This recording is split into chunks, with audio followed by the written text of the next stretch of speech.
Hello dear student, welcome to our channel PKP. Mathematics worksheet number 4 है ये आपकी 12 जुलाई की।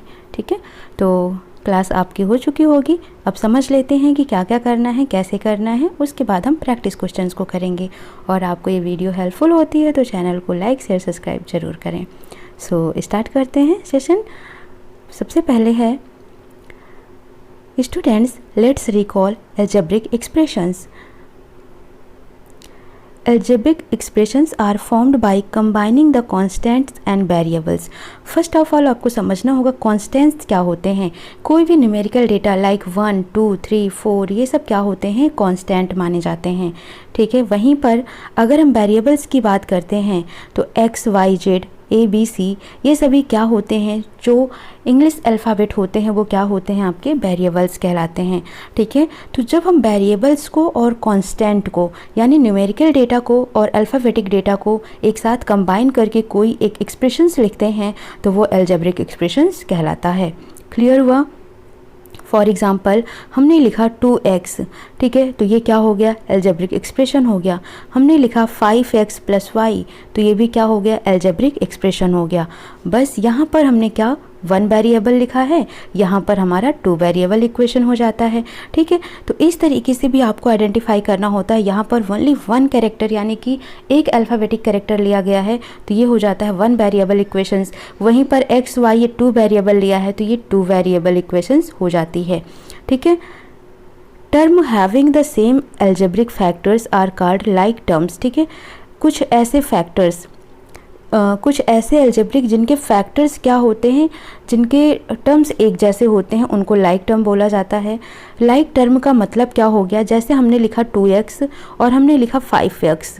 ठीक है, तो यहाँ पर आप कांस्टेंट को छोड़ देते हैं लेकिन आपको वेरिएबल्स देखना है। तो वेरिएबल्स दोनों में क्या है, x और x ही हैं। ठीक है, तो ये किस तरीके के हो गए, तो इनको हम बोलते हैं लाइक टर्म। वहीं पर अगर 2x और 5y दिया होता तो ये क्या होते, ये अनलाइक टर्म्स होते हैं। ठीक है, लाइक टर्म जब उनके वेरिएबल्स एक जैसे हों तो वो लाइक टर्म्स कहलाते हैं। जैसे यहाँ पर आप देखेंगे एग्जांपल 2xy, 5xy, तो यहाँ पर आप वेरिएबल्स देखें, कांस्टेंट नहीं चेक करना है, आपको वेरिएबल्स देखना है। तो वेरिएबल्स यहाँ भी xy है और यहाँ भी xy है, इसका मतलब ये लाइक टर्म्स कहलाते हैं। ठीक है, next, terms having different algebraic factors are called unlike terms. For example 2xy and -3x. अब यहाँ पर -3x लिखा है कॉमा 2xy। ठीक है, अब आप यहाँ पर वेरिएबल्स देख रहे हैं, यहाँ पर x है प्यारे बच्चों और यहाँ पर क्या है, xy है।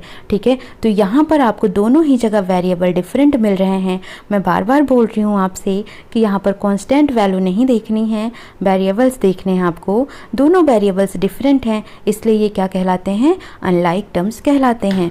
तो लाइक टर्म्स और अनलाइक टर्म्स आपको क्लियर हो गया होगा।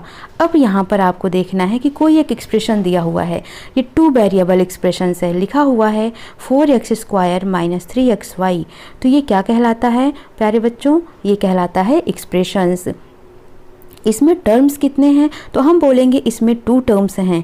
एक तो हमारे पास है 4x² और दूसरा हमारे पास है -3xy, तो हम इनको क्या बोलते हैं, टर्म बोलते हैं कि ये हमारे टर्म्स हैं। इस एक्सप्रेशंस के टर्म्स हो गए 2, 4x² और -3xy। ठीक है, अब फैक्टर्स जब निकालना होता है तो देखते हैं कि इसमें कितने वेरिएबल्स और कांस्टेंट हैं। तो आप यहाँ पर देखेंगे 4 ये कांस्टेंट हो गया और x² है, इसका मतलब 2 टाइम्स x है यहाँ पर, तो 4, x, तो फैक्टर्स कितने हो गए इसके, 3 फैक्टर्स हो गए।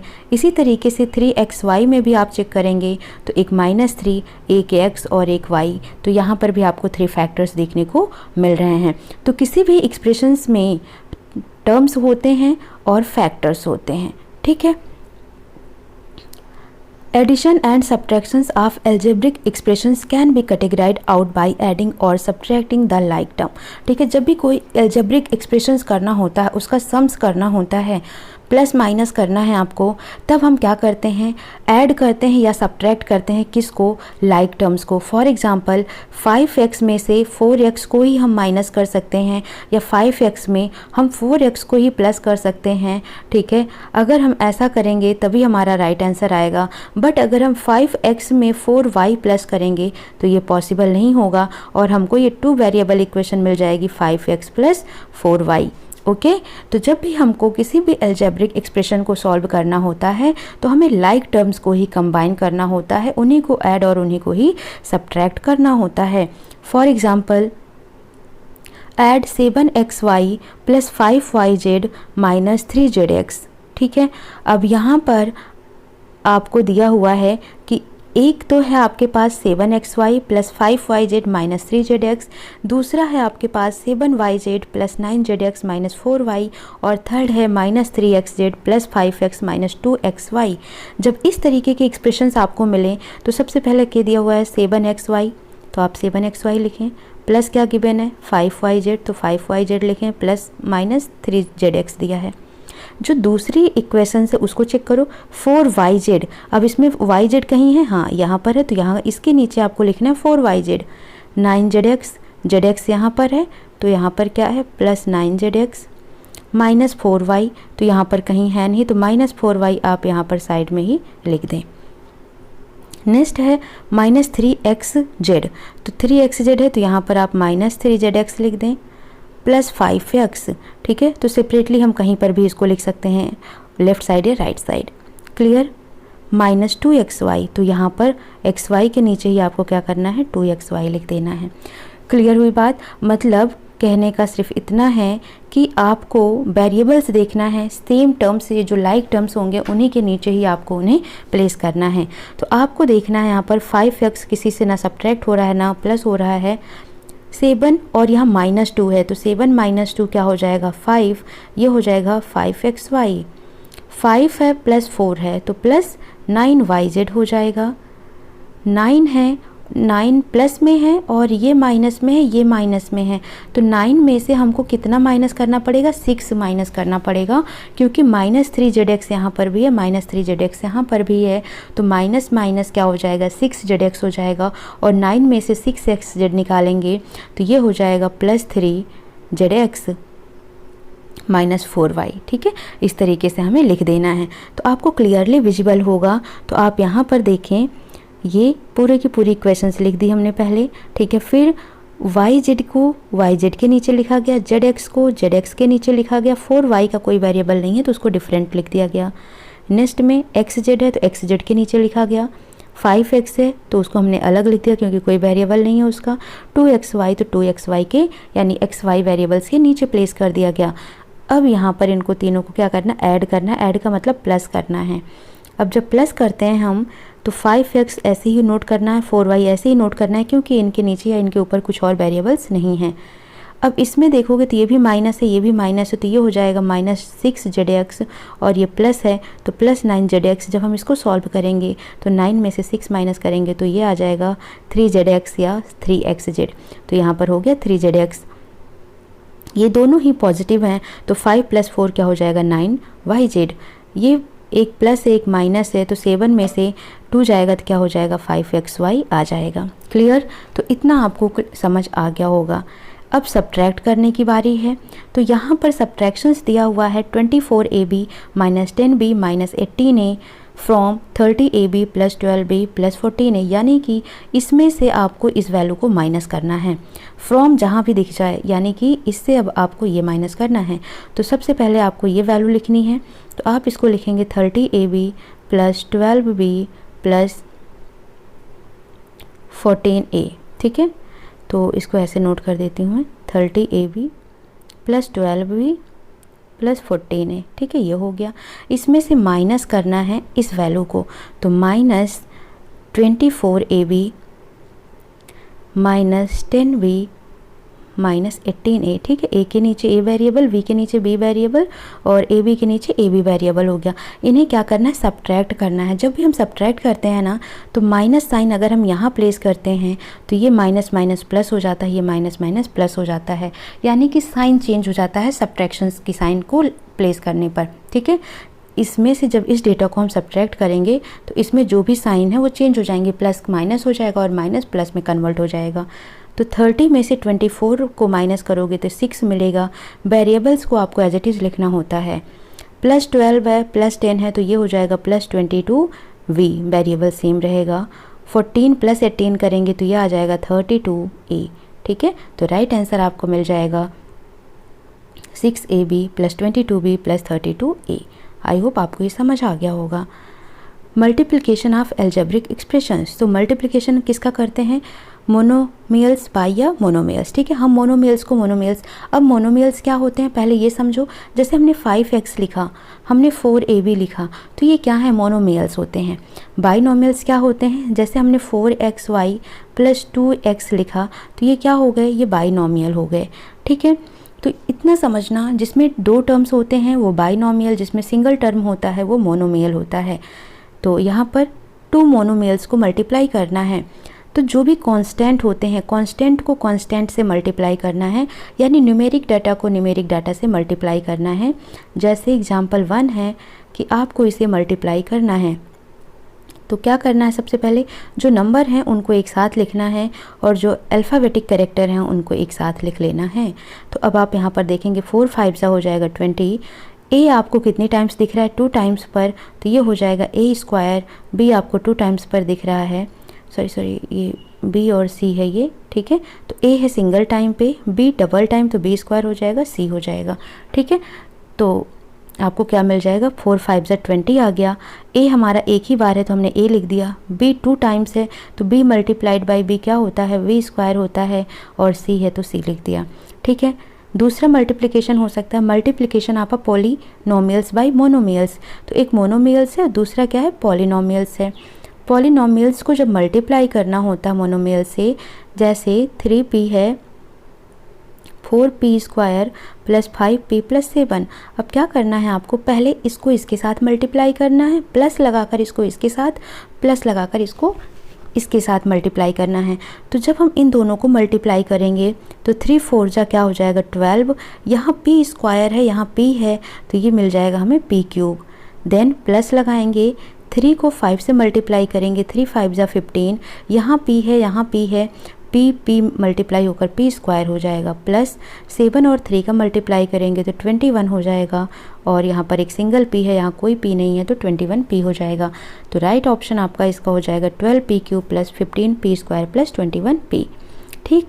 सेम अब नेक्स्ट है मल्टीप्लिकेशन ऑफ पॉलीनोमियल्स बाय या बाइनोमियल्स और ट्राइनोमियल्स। अब ये कैसे भी मल्टीप्लाई हो सकते हैं, जैसे यहाँ पर पहला दिया हुआ है a + 7 a² + 3a + 5 से मल्टीप्लाई करना है इनको। तो हमको क्या करना है, एक बार a से इन सभी को मल्टीप्लाई करना है, एक बार 7 से इन सभी को मल्टीप्लाई करना है, फिर ऐड कर देना है। तो हम देखते हैं यहाँ पर a × 7 था और a² + 3a + 5 था, ठीक है। तो हम ऐसा करते हैं, a से पहले इन सभी को मल्टीप्लाई कर देते हैं, तो a और a² का मल्टीप्लाई a³ आएगा, प्लस a और 3a का मल्टीप्लाई 3a² आ जाएगा, प्लस 5 और a का मल्टीप्लाई 5a आ जाएगा, प्लस अब हमको 7 से करना है इन सब में मल्टीप्लाई। किससे करना है, 7 से। तो 7 और a का मल्टीप्लाई 7a², 7 और 3a का मल्टीप्लाई 21a, और 7 और 5 का मल्टीप्लाई 35 आ जाएगा, ठीक है। कुछ ऐड कर सकते हैं क्या यहाँ पर, तो देखोगे तो ये a³ है, तो यहाँ पर आपको लिखना है a³ प्लस ये a² है, ये a² है, तो 7 + 3 कितना हो जाएंगे 10a² हो जाएगा। ये 5a है, ये 21a है, तो 21 में 5 ऐड करोगे तो ये 26a हो जाएगा, और प्लस 35 आ जाएगा। तो आपका राइट आंसर भी यही मिल जाएगा आपको। आई होप आपको ये सारे एग्जाम्पल्स अच्छे से क्लियर हो गए होंगे। अब आपको कुछ प्रैक्टिस वर्क दिया है, ठीक है, जिन्हें आपको करने हैं। सबसे पहला क्वेश्चन है identify the terms and factor for each of the following expression. तो सबसे पहला हम पहला नोट करते हैं, a है one plus x square sorry x plus x square, ये क्या हो गया, एक्सप्रेशंस हो गया। इनके टर्म क्या हो गए, एक एक्स मिला, दूसरा एक्स हो गया, तीसरा एक्स स्क्वायर हो गया। ठीक है, तो इस तरीके से हमको इसके टर्म मिल गए। अब इनके फैक्टर्स क्या होंगे, तो वन का फैक्टर तो वन ही होगा, सॉरी वन होगा, एक्स का फैक्टर एक्स होगा, एक्स स्क्वायर का फैक्टर एक्स इंटू एक्स हो जाएगा। फिर से इसको समझ लो तो मैं बता देती हूँ। ऐसे लिखना है, वन का ए वन प्लस एक्स स्क्वायर। ठीक है, तो ये आपको करना है वन एक्स और एक्स स्क्वायर, ये हो गया इसके टर्म हो गए ये। ठीक है, थ्री टर्म्स हैं इसमें।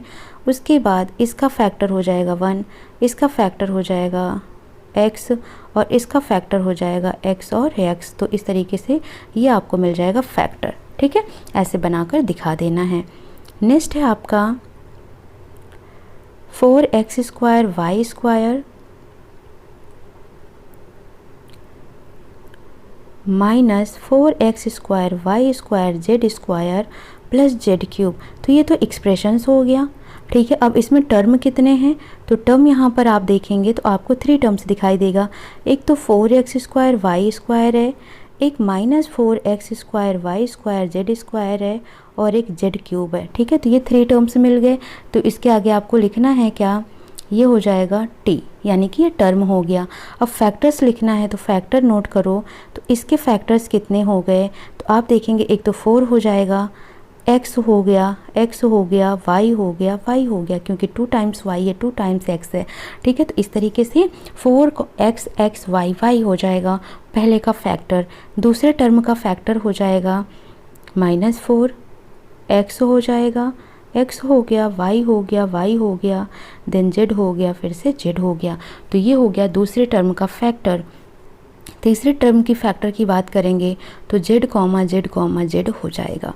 ठीक है, तो इस तरीके से आपको ट्री का एक्सप्रेशंस का आपको टर्म और फैक्टर बताना है। नेक्स्ट है X square Y square minus 20, C है X square minus Y square X square into Y square minus 20। ठीक है, ये दिया हुआ है, एक्सप्रेशन हो गया। तो टर्म कितने हो गए, 2 टर्म्स हैं, एक तो एक्स स्क्वायर वाई स्क्वायर, दूसरा -20 है ना। तो इसका क्या बना सकते हो फैक्टर, तो x हो गया, y हो गया इसके फैक्टर।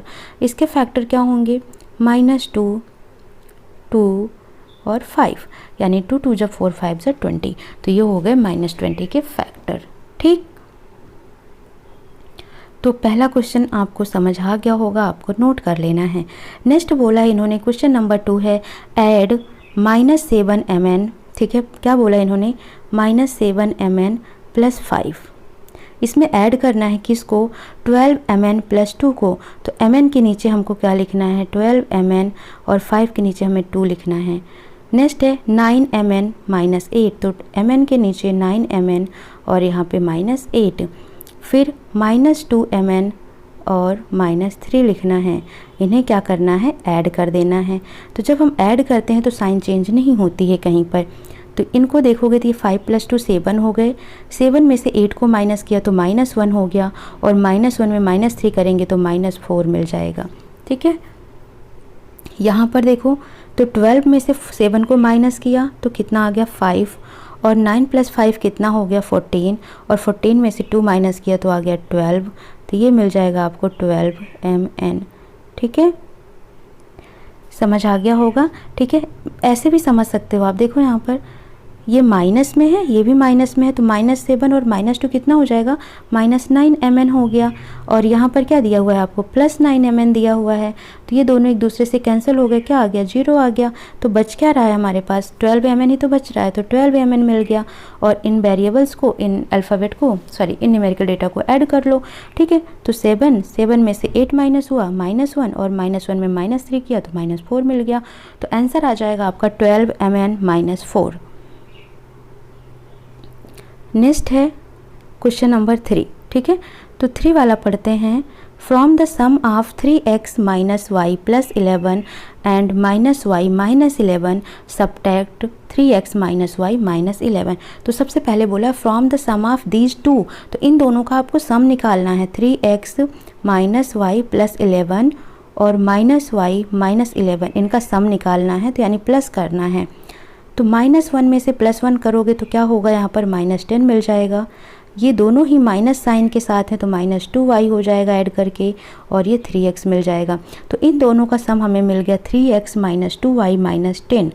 ठीक है, इनके सम से जो ये सम आया है ना 3x - 2y - 10, इसमें से ही 3x - y - 11 को सब्ट्रैक्ट करना है। तो जब हम माइनस की साइन प्लेस करेंगे, तो मैंने आपको बताया है कि माइनस साइन यहाँ प्लेस होगा तो ये माइनस माइनस प्लस हो जाएगा, ये माइनस माइनस प्लस हो जाएगा। ऐसा क्यों करते हैं, क्योंकि अगर हमने बोला 4 में से 5 को माइनस करना है, ये माइनस है, 4 से -5 को घटाना है, माइनस करना है, तो आप क्या करेंगे, यहाँ माइनस लगाएंगे, फिर आप देखेंगे ये माइनस माइनस साइन +5 हो जाता है। ठीक है, वैसे ही यहाँ पर भी क्या है कि साइन चेंज हो जाते हैं। तो 3x - 3x होगा तो ये 0 हो जाएगा, -2y में से +y है तो ये आपका हो जाएगा -y, और +11 में से 10 जाएगा तो ये हो जाएगा +1। तो राइट आंसर हो जाएगा आपका -y +1। ठीक है, तो समझ आ गया। सबसे पहले आपको इन दोनों डेटाज को प्लस करना है, उसमें से जो भी आ जाएगा उसमें से आपको इसको माइनस कर देना होता है। क्लियर हुआ। नेक्स्ट क्वेश्चन है question number 4, find the area of a rectangle box with length 3xy, breadth 2x² and height 2xy² respectively. ठीक है, तो आप सभी को लेंथ दिया हुआ है, ब्रेथ दिया हुआ है और हाइट दिया हुआ है। तो सरफेस एरिया, इसमें आपको एक करेक्शन करना होगा, ये सरफेस एरिया पूछा जाएगा यहाँ पर, या तो वॉल्यूम पूछा जाएगा। ठीक है, तो एरिया नहीं होता है रेक्टेंगल बॉक्स का, तो ये हो जाएगा आपका सरफेस एरिया। तो सरफेस एरिया का फॉर्मूला होता है 2LV, L इंटू वी यानी कि length into breadth, plus breadth into height, plus height into length. तो ये होता है सरफेस एरिया का फॉर्मूला। अब आपको क्या करना है, इनको करना है सॉल्व। तो फॉर्मूले पे ही रख देते हैं वैल्यू हम। Surface area is equal to हो जाएगा 2LB + BH + LH। ठीक है, ये हो गया फॉर्मूला। वैल्यू पुट करो, 2 इंटू L की वैल्यू है 3xy, V की वैल्यू है 2x² y, प्लस B की वैल्यू है 2x² y, और H की वैल्यू है 2xy², प्लस L की वैल्यू है 3xy एंड H की वैल्यू है 2xy²। ठीक है, अब क्या करना है, सीधे सीधे आपको मल्टीप्लाई करके सॉल्व कर लेना है। 3 और 2 का मल्टीप्लाई हो जाएगा 6, x और x² का मल्टीप्लाई x3, y और y का मल्टीप्लाई y², प्लस 2 2 जा 4, x power 3 y power 3, plus 3 2 जा 6, x3 y²। ठीक है, ओके, सॉरी x³ नहीं होगा यहाँ पर, x इंटू एक्स x² हो जाएगा, और y² इंटू वाई ये y³ हो जाएगा। ठीक है, अब क्या करो, 2 से मल्टीप्लाई कर दो, 2 6 जा 12 हो जाएगा, x³ y², प्लस 4 2 जा 8, x³ y³ हो जाएगा, प्लस 6 2 जा 12, x² y³ हो जाएगा। Right answer. ठीक है, तो सरफेस एरिया आ जाएगा आपका 12x³ y² 8x³ y³ plus 12x² y³। Right answer हो जाएगा। ठीक है, तो इस तरीके से या तो इसका सरफेस एरिया आपको निकालना है या तो वॉल्यूम निकालना है, बट इन्होंने एरिया दिया है तो आपको सरफेस एरिया ही निकाल लेना है। ओके, अब हम देखते हैं क्वेश्चन नंबर 5। नेक्स्ट है 5th है, multiply x - 4 into 3x² + 5y। ठीक है, इन दोनों को मल्टीप्लाई करना है। दोनों ही क्या हैं, पॉलिनोमियल्स हैं या बाइनोमियल्स कह सकते हो। तो फर्स्ट ऑफ ऑल क्या करना है, x से इन दोनों को मल्टीप्लाई करना है, देन -4 से इन दोनों को मल्टीप्लाई करना है। तो जब हम x और 3x² को मल्टीप्लाई करेंगे तो ये मिल जाएगा 3x³। x से 5y को मल्टीप्लाई करेंगे तो ये मिल जाएगा 5xy। माइनस से 3x² को करेंगे तो -4 3 जा 12 x², और माइनस और 5 को मल्टीप्लाई करेंगे तो 4 5 जा 20 y हो जाएगा। ठीक है, तो आपको आंसर मिल जाएगा, इसको सेट कर लेते हैं, 3x³ - 12x² + 5xy - 20y। ठीक है, तो ये हो जाएगा आपका राइट आंसर आफ्टर मल्टीप्लिकेशन। ठीक, नेक्स्ट है क्वेश्चन नंबर 6 दिया हुआ है, simplify a + b 2a - 3b + c 2a minus 3b into C. ठीक है, तो फर्स्ट ऑफ ऑल आपको देख रहे होंगे तो यहाँ पर आपको दो डेटा गिवन है, एक तो ये है पूरा मल्टीप्लाई करना है और एक इन दोनों को मल्टीप्लाई करना है। ठीक, तो इन दोनों को मल्टीप्लाई आपको क्या मिल रहा है, तो आप देखो ध्यान से, अगर हम इन दोनों को मल्टीप्लाई करते हैं तो ये मिल जाएगा 2ac माइनस में, ठीक है, और ये माइनस माइनस प्लस हो गया 3bc। ठीक है, ये मिल गया हमको इस लास्ट की मल्टीप्लाई हमको मिल गई -2ac प्लस 3bc। अब इन दोनों को मल्टीप्लाई करना है, तो जब हम इन दोनों को देखते हैं तो फर्स्ट ऑफ ऑल मैं a से मल्टीप्लाई करूँगी इन सभी को, तो a इंटू 2a करोगे तो क्या मिलेगा 2a स्क्वायर, फिर -3b इंटू a करोगे तो 3ba मिल जाएगा, प्लस ac मिल जाएगा, यही तो मिलेगा, है ना। अब b से हमको इन सभी को मल्टीप्लाई करना है, तो प्लस 2ab मिल जाएगा, -3b स्क्वायर मिल जाएगा, प्लस bc मिल जाएगा। इसका मल्टीप्लाई हमको ये इतनी वैल्यू मिल गई। उसके आगे हमें क्या करना है, ये भी वैल्यू तो लिखना है क्योंकि ये इसी के आगे की तो वैल्यू है, तो इसके आगे आपको लिखना है -2ac प्लस 3bc। अब इनको सॉल्व कर लो। a स्क्वायर कहीं पर है क्या और कहीं पर है क्या इक्वेशन में, नहीं, तो डायरेक्टली आप लिखो 2a स्क्वायर। b स्क्वायर कहीं पर है, यस, तो आप लिखो -3b स्क्वायर। ठीक, अब a b देखो कहाँ कहाँ पर है, एक यहाँ पर है, एक ये वाला है और एक ये वाला है, तो -3 में से +2 करोगे तो क्या हो जाएगा -ab। ठीक, bc वाला देखो कहाँ पर है, ये है, तो +3 में +1 करोगे तो +4bc। और अब ac वाला देखोगे तो ये दो टर्म बच रहे हैं, तो -2ac में से +ac करोगे तो ये हो जाएगा -ac। तो राइट आंसर आपका आ जाएगा 2a square -3b square -ab plus 4bc -ac। ठीक है, तो ये आपका राइट आंसर हो जाएगा। आई होप आपको ये सभी क्लियर हो गए होंगे, जितने भी प्रैक्टिस वर्क दिए हैं मैंने समझा दिए हैं, आप इसको प्रॉपरली नोट करके बना लीजिएगा। ठीक है, सो मिलते हैं नेक्स्ट सेशन में। Thank you for watching.